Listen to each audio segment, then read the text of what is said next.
একটি ছেলের বিয়ের রাতেই তার স্ত্রী তাকে ছেড়ে তার সামনেই বয়ফ্রেন্ডের হাত ধরে চলে যায়, যার ফলে সেই ছেলেকে নিয়ে গ্রামের সবাই এই বিষয়ে তার সাথে ঠাট্টা করে। শেষমেশ ছেলেটি কিভাবে গ্রামের লোকদের মুখ বন্ধ করে এবং নিজের পছন্দের মেয়েকে বিয়ে করতে পারে কিনা সে বিষয় নিয়ে আজকের এই মুভি, যার নাম হলো পদ্মিনী। এই মুভির IMDb রেটিং 6.6, অর্থাৎ এক কথায় মুভিটি অসাধারণ। মুভির শুরুতে আমরা একটি বিয়ের অনুষ্ঠান দেখতে পাই, যেখানে বরের নাম হলো রমেশ এবং কনের নাম হলো স্মৃতি। বিয়ের সকল আয়োজনের পরে সেই সময়ে চলে আসে যে সময়টি সকল অবিবাহিত পুরুষের স্বপ্ন থাকে। স্মৃতির সাথে রমেশের আজকে প্রথম রাত্রি। এখানে সে তার লেখা কিছু কবিতা স্মৃতিকে পড়িয়ে শোনায়। মূলত শিক্ষকতার পাশাপাশি সে মাঝে মাঝে কবিতাও লেখে। এখানে কবিতার মাঝে স্মৃতি তাকে থামিয়ে দেয় আর বলতে থাকে, কালকে আমি নিজে এটি পড়ে নেব, চলো আমরা অন্য কথা বলি। এমন সময় হঠাৎ করে বিদ্যুৎ চলে যায়। স্মৃতি বাইরে চাঁদ দেখে বলে, বাইরে চাঁদের আলো কত সুন্দর, চলো না আমরা কিছু সময় বাইরে ঘুরে আসি। রমেশও তার কথায় রাজি হয়ে যায়। তারা দুইজনে চুপি চুপি কাউকে কিছু না জানিয়ে বাইরে ঘুরতে বেরোয়। রমেশ তার গ্রামের ক্ষেত পুকুর এগুলি দেখাতে থাকে। এমন সময় রমেশ দূরে একটি পদ্মিনী নামের গাড়ি দেখতে পায়, আর সেখানে দাঁড়িয়ে ছিল সিজু নামের একটি ছেলে। এ হলো স্মৃতির বয়ফ্রেন্ড। স্মৃতি রমেশকে জানায় যে তারা একে অপরকে ভালোবাসে, এমনকি বিয়ের আগে তারা পালানোর প্ল্যানও করেছিল, কিন্তু তার বাবা তাকে বন্দি করে রেখেছিল। এজন্য তারা প্ল্যান করে বিয়ের পরে পালাবে। এখানে সিজু রমেশের হাতে একটি কাটওয়ার্ড দেয়, অর্থাৎ সিজুই বাড়ির বিদ্যুতের লাইন বন্ধ করে দিয়েছিল। বেচারা রমেশ এই কষ্ট সহ্য করতে পারছিল না। সে স্মৃতিকে কিছুই বলতে পারছিল না। তার চোখের সামনে স্মৃতি তার বয়ফ্রেন্ডের হাত ধরে চলে যায়, কিন্তু গ্রামের কিছু মানুষ এই সকল কিছু দেখে ফেলে। এজন্য পরের দিন বিদ্যুতের গতিতে পুরো গ্রামে এই ঘটনা জেনে ফেলে। এই সকল ঘটনার পরে রমেশ সব সময় অসহায়ের মতো মন খারাপ করে থাকত। সে সিদ্ধান্ত নেয় যে সে কখনোই আর বিয়ে করবে না। এভাবে পুরো 2 বছর কেটে যায়, কিন্তু এখনো রমেশকে দেখে মানুষ ঠাট্টা করে। একদিন রমেশ যখন কলেজে যাচ্ছিল, সে দেখে কিছু স্টুডেন্ট টিচারদের নামের সাথে তাদের নিকনেম দেয়ালে লিখে রেখেছিল, কিন্তু এখানে রমেশের কোনো নাম ছিল না। দেয়ালের এ বিষয়ে রাফি নামের একজন শিক্ষক অনেক রেগে যাচ্ছিল। তখন রমেশ তাকে বুঝিয়ে শান্ত করে। এরপর রমেশ যখন কলেজ থেকে বাড়ি ফিরছিল, তখন পাশে থেকে 2জন ব্যক্তি তাকে পদ্মিনী বলে উপহাস করতে থাকে, কেননা তারা স্মৃতিকে রাতের অন্ধকারে পদ্মিনী গাড়িতে করে পালাতে দেখেছিল। রমেশও তাদের উপরে পাথর ছুঁড়ে তাদেরকে সেখান থেকে পালাতে বাধ্য করে। 2 বছর কাটার পরেও রমেশ তার বিয়ের দিনগুলোর কথা ভুলতে পারছিল না, কেননা এই পদ্মিনীর নাম তাকে সবকিছু মনে করিয়ে দেয়। এই নামটি যেন তাকে কাটা ঘায়ে নুনের ছিটে দেয়। বিয়ের সময় যে ফটোগ্রাফারকে দায়িত্ব দিয়েছিল ছবি তোলার, সেই ফটোগ্রাফার বিয়ের পর থেকে আজও রমেশের পিছু পিছু ঘোরে, কেননা রমেশ তার কাছ থেকে ছবি নেয়নি, এমনকি সে ছবি তোলার পেমেন্টও দেয়নি। ফটোগ্রাফার তাকে 3000 টাকার বিনিময়ে ছবি নিয়ে নিতে বলে, কিন্তু রমেশ কোনোভাবে ছবিটি নিতে চায় না, কেননা সে এই বিয়ের ব্যাপারে সবকিছু ভুলে যেতে চায়। এরপর আমরা গ্রামের এক বৃদ্ধ ব্যক্তির অন্ত্যেষ্টিক্রিয়া দেখি, যেখানে কাছে ও দূরের সকল লোক এসেছিল। এখানে রমেশ একটি মেয়েকে দেখে, যাকে দেখার পরই তার মনের ভেতরে লাড্ডু ফুটতে থাকে। এমন সময় সে মেয়েটির মা মেয়েটিকে রমেশের কাছে নিয়ে আসে। এখানে রমেশের মনে দ্বিতীয় লাড্ডু ফোটে। রমেশকে মেয়েটির মা বলে, এখানে অনেক মানুষ এসেছে, তুমি কিছু সময়ের জন্য আমার মেয়েকে তোমার বাড়িতে নিয়ে যাও। এখানে রমেশের মনে অনেকগুলি লাড্ডু ফোটে। মেয়েটির মা বলে, ও তোমাদের বাথরুমটি ব্যবহার করতে চায়। রমেশও খুশি খুশি মনে সেই মেয়েটিকে সাথে করে নিয়ে যায় তার বাড়িতে। কিছুক্ষণ পরে রমেশ জানলা দিয়ে দেখতে পারে যে মেয়েটি ও তার ভাই চুপি চুপি একে অপরের অনেক কাছে চলে এসেছে। অর্থাৎ মেয়েটি রমেশের ছোট ভাই রাহুলের গার্লফ্রেন্ড, আর সে রাহুলের সাথে দেখা করার জন্যই এই প্ল্যান করেছিল। রমেশ তো এই দৃশ্য দেখার পরে তার হৃদয় আবার ভেঙে যায়। তাকে এমন উদাস দেখে তার মাসির ছেলে মদন তাকে বলে, ভাই এখন তো তোমার বিয়ে করে নেওয়া উচিত, তুমি কতদিন আর এভাবে কাটাবে? আমি তোমার কোনো কথাই শুনতে চাই না, তুমি কালকেই আমার সাথে এক ঘটকের কাছে যাবে। মদনের জোরাজুরির কারণে রমেশও পরের দিন একটি ঘটকের কাছে যায়, যেখানে জায়ান নামের একজন ব্যক্তি আগে থেকে বসেছিল। সেও এখানে এসেছে তার জন্য ভালো একটি পাত্রী খোঁজার জন্য। এখানে মদন ঘটককে রমেশের ব্যাপারে খুলে বলে, যেটা শুনে জায়ান খিলখিল করে হাসতে থাকে। তখন ঘটকটি বলে, আমি আপনার সাথে ম্যাচ করে এমন কিছু মেয়ের খোঁজ দিচ্ছি, যার জন্য রমেশ খুব একটা বেশি রাজি ছিল না, কিন্তু মদন জোর করে তাকে সেই মেয়ে দেখার জন্য নিয়ে যেতে থাকে। তারা প্রথমে শ্রী নামের একজন মেয়েকে দেখতে যাচ্ছিল, যে এখনো কুমারী আছে। তার বয়স একটু বেশি হয়ে গেছে, এজন্য তার মা রমেশের সাথেই দেখা করার জন্য রাজি হয়ে গেছে। যদিও তারা জানতো যে রমেশের এর আগে একটি বিয়ে হয়েছিল, কিন্তু তারা মনে করে এই বয়সে স্ত্রীর এর থেকে ভালো কোনো পাত্র হবেই না। কিন্তু স্ত্রী এমন একটি ছেলেকে বিয়ে করতে চায় যে তাকে ভালোবাসবে, এই কারণে সে অনেকগুলো সম্বন্ধ বাতিল করে দিয়েছে। এরই মধ্যে রমেশ ও মদন সেখানে চলে আসে। যখনই রমেশ মেইন গেট খুলে বাড়ির ভেতরে ঢোকে, সে দেখে সামনে পদ্মিনী নামের একটি গাড়ি রাখা, এজন্য সে সাথে সাথে ফিরে আসতে থাকে। তখন স্ত্রীর মা দেখা যে সে ফিরে যাচ্ছে। এই সময় মদনকে জিজ্ঞাসা করে যে এমন কি হলো যে মেয়েকে দেখার আগে ছেলে ফিরে যাচ্ছে। তখন মদন বিষয়টি ধামাচাপা দেওয়ার জন্য বলে যে রমেশের এই বাড়িটি ও ওই গাড়িটি পছন্দ হয়নি। এটা শুনে স্ত্রী রেগে রমেশকে গিয়ে বলে, এই রকম স্বভাবের কারণেই তোমার প্রথম বিয়ে ভেঙে গেছে।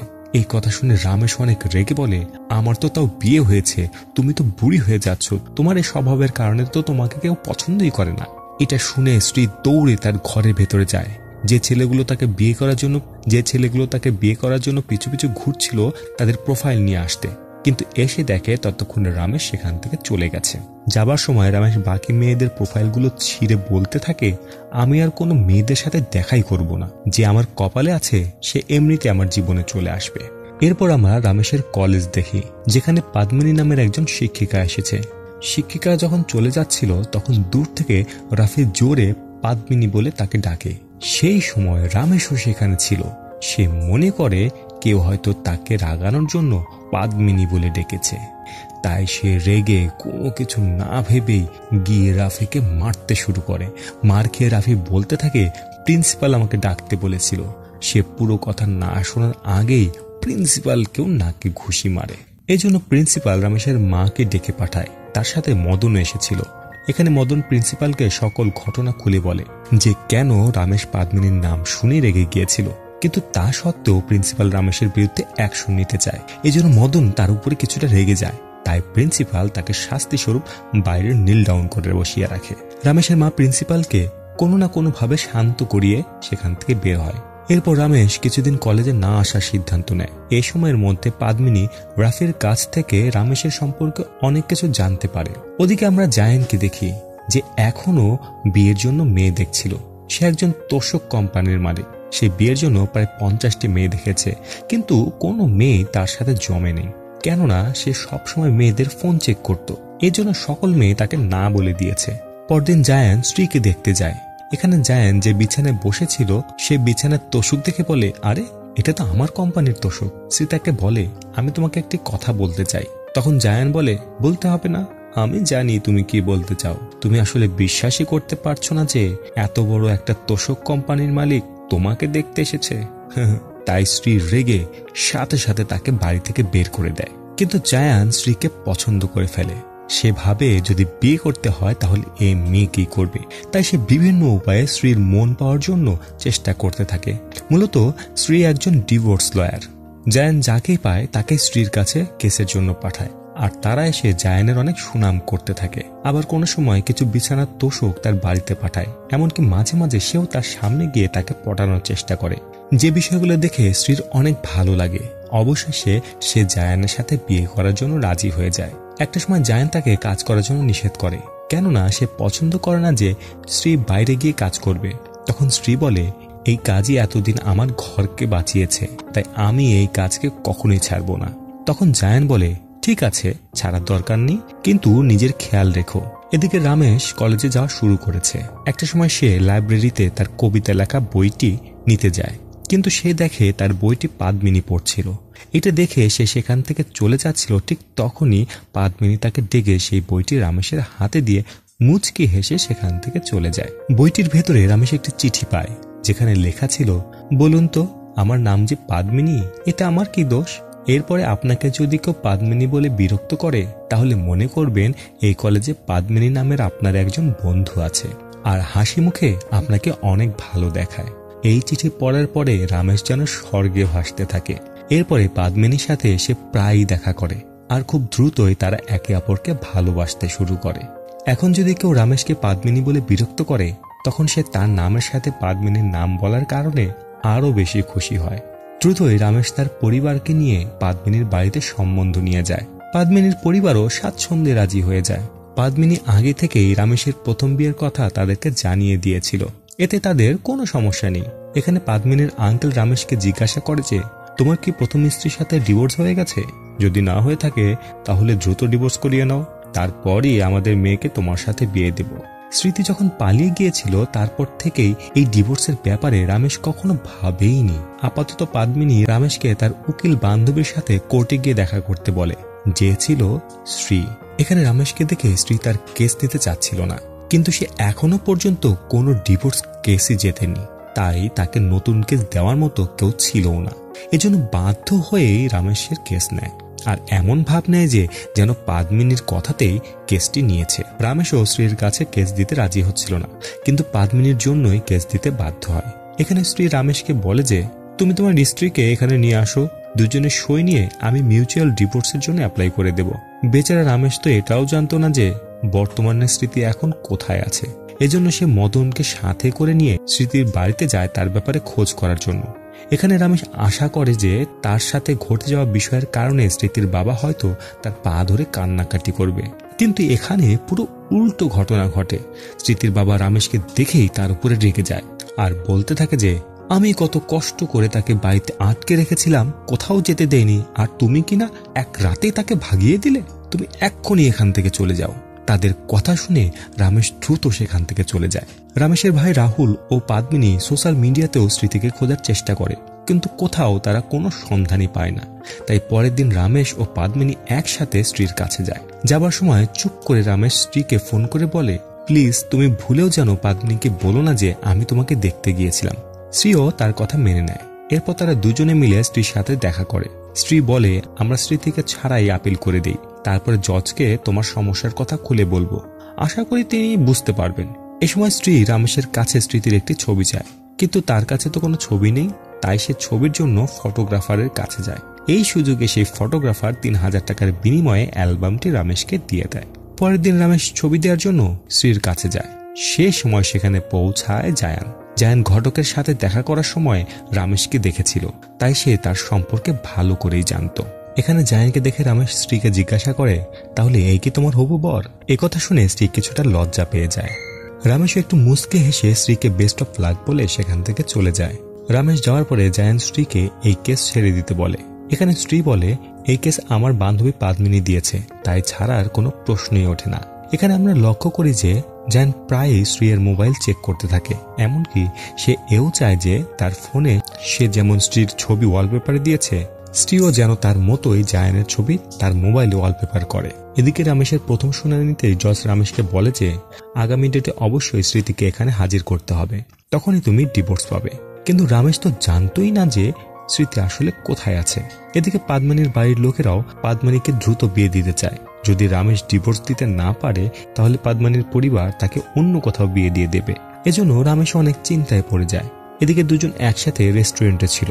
এ সময় রমেশের কাছে স্ত্রীর ফোন আসে, যে রমেশকে রিকোয়েস্ট করছিল যে প্লিজ তুমিও জায়ানকে বলো না যে তুমি আমাকে দেখতে এসেছিলে। রমেশও এই কথাতে সম্মতি দেয়। এদিকে জায়ান স্ত্রীকে পুনরায় বলে যে তুমি এসব কিছু ছেড়ে দাও, যদি তুমি বোরিং ফিল করো তাহলে আমার কোম্পানিতে এসে কাজ করতে পারো, এমনকি এ পর্যন্ত তুমি কোনো কেসই জেতনি, আর আমার বিশ্বাস তুমি রমেশের কেসও হেরে যাবে। জায়ানের কথা শুনে স্ত্রী কিছুটা অস্বস্তি ফিল করে, তাই সে জায়ানকে চ্যালেঞ্জ দেয় যে যেভাবে হোক সে এই কেস জিতে দেখাবে। এজন্য পরের দিন স্ত্রী সরাসরি রমেশের বাড়িতে চলে যায়। এরপর রমেশকে সাথে করে নিয়ে স্ত্রীদের বাড়িতে পৌঁছায়। এখানে রমেশ স্ত্রীকে বলে যে আমি কিন্তু ওর বাড়িতে যেতে পারবো না, তুমি গিয়ে সকল তথ্য নিয়ে আসো। এই জন্য স্ত্রী ভেতরে যায় আর স্মৃতির বাবাকে বলে আমি রমেশের উকিল, আর তাই স্মৃতির সাথে দেখা করা আমার জরুরি। তখন স্মৃতির পিতা স্মৃতির সাথে দেখা করার জন্য বাড়ির পেছনে যায়, যেখানে তিনি স্মৃতির নামে একটি কুকুর পালতেন। আর সে বলে যখন থেকে আমার মেয়ে চলে গেছে তখন থেকে আমি তার নামে একটি কুকুর পুষছি, তোমার যা জিজ্ঞাসা করার একেই জিজ্ঞাসা করো। তার এমন অদ্ভুত কথা শুনে স্ত্রী পুনরায় রমেশের কাছে চলে আসে। এই সময় স্মৃতির বোন পেছন থেকে এসে তাদেরকে ডাকে। সে স্মৃতির এক বন্ধুর নাম্বার তাদেরকে দেয় আর বলে স্মৃতির এই বন্ধু জানে যে স্মৃতি এখন কোথায় আছে। এই তথ্যটি পেয়ে তারা অনেক খুশি ছিল। সেখান থেকে আসার সময় জায়ান রাস্তার মধ্যে তাদেরকে একসাথে স্কুটারে আসতে দেখে, আর তাই সে দুজনকে নিয়ে সন্দেহ করতে থাকে। এদিকে রমেশ জানতে পারে যে স্মৃতি এখন চেন্নাইয়ে আছে। তারা অ্যাড্রেসটি পাওয়ার সাথে সাথেই দুজনে চেন্নাইয়ের উদ্দেশ্যে রওনা হয়। এদিকে জায়ান স্ত্রীকে ফোন দিচ্ছিল, কিন্তু বারবার তার ফোন বন্ধ পাচ্ছিল। এদিকে সে সন্দেহ করছিল, আর সে সন্দেহ ধীরে ধীরে যেন বাস্তবে রূপ নিচ্ছে। এজন্য সে এই বিষয়ে জানার জন্য পদ্মিনীর কাছে যায়। সে পদ্মিনীকে বলে দুজন একসাথে চেন্নাইয়ে গেছে, এই বিষয়ে কি তুমি কিছু জানো? পদ্মিনী বলে, হ্যাঁ আমি তো জানি, রমেশ তোমাকে সবকিছু বলেই গেছে। কিন্তু শ্রী জায়ানকে কিছুই বলে যায়নি। এখানে জায়ান বারবার বলে পদ্মিনীকে বাধ্য করে রমেশকে কল করার জন্য। এই সময় সেও স্ত্রীকে ফোন করে, কিন্তু দুজনের ফোনই বন্ধ ছিল, কেননা সেই সময় তারা দুজনই লিফটের ভেতরে ছিল। তারা দুজনই স্মৃতির ফ্ল্যাটে যায়, যে সে সময় তার স্বামীর সাথে ঝগড়া করছিল, আর সে রমেশকে দেখে অনেক খুশি হয়ে যায়। এরপরে সে তার স্বামীকে বলতে থাকে, দেখো আমি জানতাম আমার রমেশ একদিন আমাকে নিতে আসবে। এটা বলেই সে তার ব্যাগপত্র গুছিয়ে রমেশের সাথে রওনা হয়ে যায়। রমেশ ও স্ত্রী হতভম্ব হয়ে এগুলো শুধু দেখতেই থাকে। এ সময়ে পদ্মিনী রমেশকে পুনরায় কল করে। রমেশ ফোন ধরে বলে, আমি একটি কাজে ব্যস্ত আছি, তোমাকে কিছুক্ষণ পরে আমি কল দিচ্ছি। এদিকে তারা তিনজন যখন হোটেলে ওঠার জন্য রিসেপশনে ছিল, তখন স্ত্রী স্পষ্টভাবে স্মৃতিকে জানিয়ে দেয় যে রমেশের নতুন জীবন শুরু করার জন্য তাদের ডিভোর্স হওয়া জরুরি, আর তাই তোমার সাহায্যের জন্য আমরা এখানে এসেছি। এটা শুনে স্মৃতি রমেশকে বলে, আমি কখনোই তোমাকে এত কষ্ট দেব না, তুমি চিন্তা করো না, আমি ডিভোর্স পেপারে সই করে দেব। আমি তো এই কথাগুলো আমার স্বামীকে ভয় দেখানোর জন্যই বলেছিলাম, সে সব সময় আমার সাথে লড়াই করে। এদিকে রমেশ নিজের জন্য আলাদা রুম নেয়, আর স্ত্রী ও স্মৃতির জন্য আলাদা রুম নেয়। এ সময় কেসের ব্যাপারে কথা বলার জন্য রমেশ একটা সময়ে স্ত্রীর রুমে আসে। সে সময় সেখানে আসে জায়ান, যে স্ত্রী ও রমেশকে এক রুমের ভেতরে দেখে তার হৃদয় কাচের টুকরোর মতো ভেঙে পড়ে। তাই সে কান্না করতে করতে সম্পর্ক ভেঙে সেখান থেকে চলে যায়। এখানে স্ত্রীও তাকে থামায় না, কেননা তার বিহেভিয়ারের জন্য সে অনেক বিরক্ত। এই সময় স্মৃতিও ওয়াশরুম থেকে বেরিয়ে তাদের কাণ্ড দেখে। এরপর রমেশ স্মৃতিকে নিয়ে পদ্মিনীর বাসায় আসে, যেন যতদিন পর্যন্ত কেসের ডেট না আসে ততদিন পর্যন্ত স্মৃতিকে পদ্মিনী তার বাসায় রাখে, কেননা রমেশ যদি তার বাড়িতে স্মৃতিকে নিয়ে যায় তাহলে অনেক সমস্যা হবে।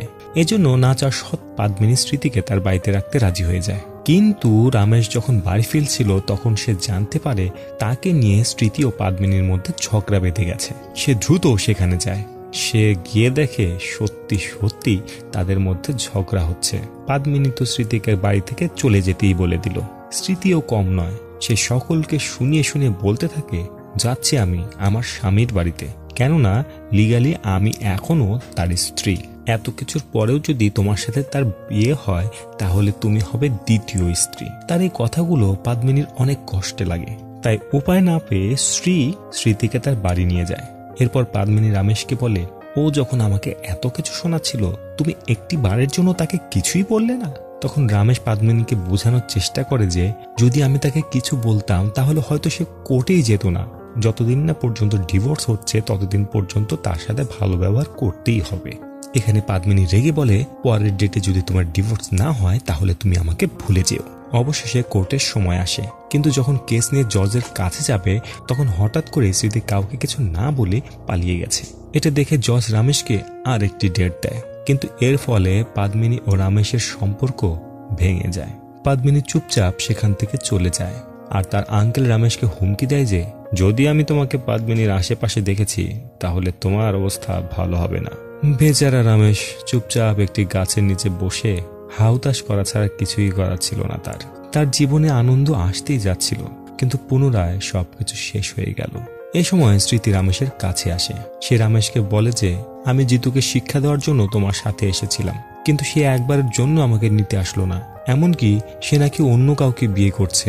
এর জন্য আমি ভয় পেয়ে গেছি, আর আমি ভাবছিলাম যদি তোমাকে ডিভোর্স দিয়ে দিই তাহলে আমি কোথায় যাব। যদি তুমি জিতুর বিয়েটা বন্ধ করে দিতে পারো সত্যি সত্যি আমি তোমাকে ডিভোর্স দিয়ে দেব।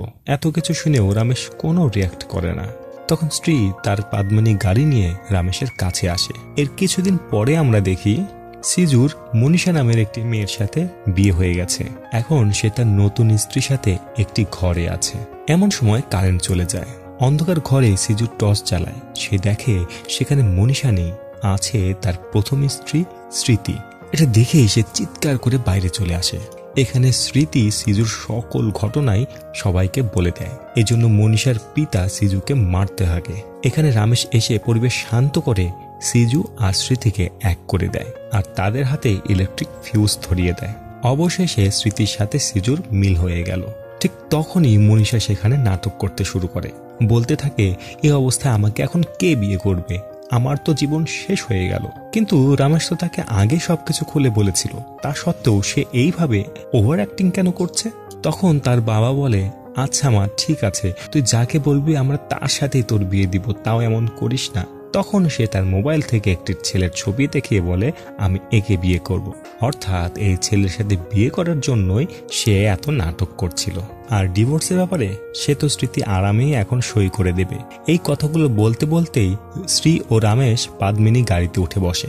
এখন আপনারা কি মনে করেন, রমেশের সাথে কি স্ত্রীর সম্পর্ক হয়ে যাবে, নাকি রমেশ পুনরায় পদ্মিনীকে ফিরে পাবে? যেটাই মনে করেন সেটা অবশ্যই কমেন্টে জানিয়ে দেবেন।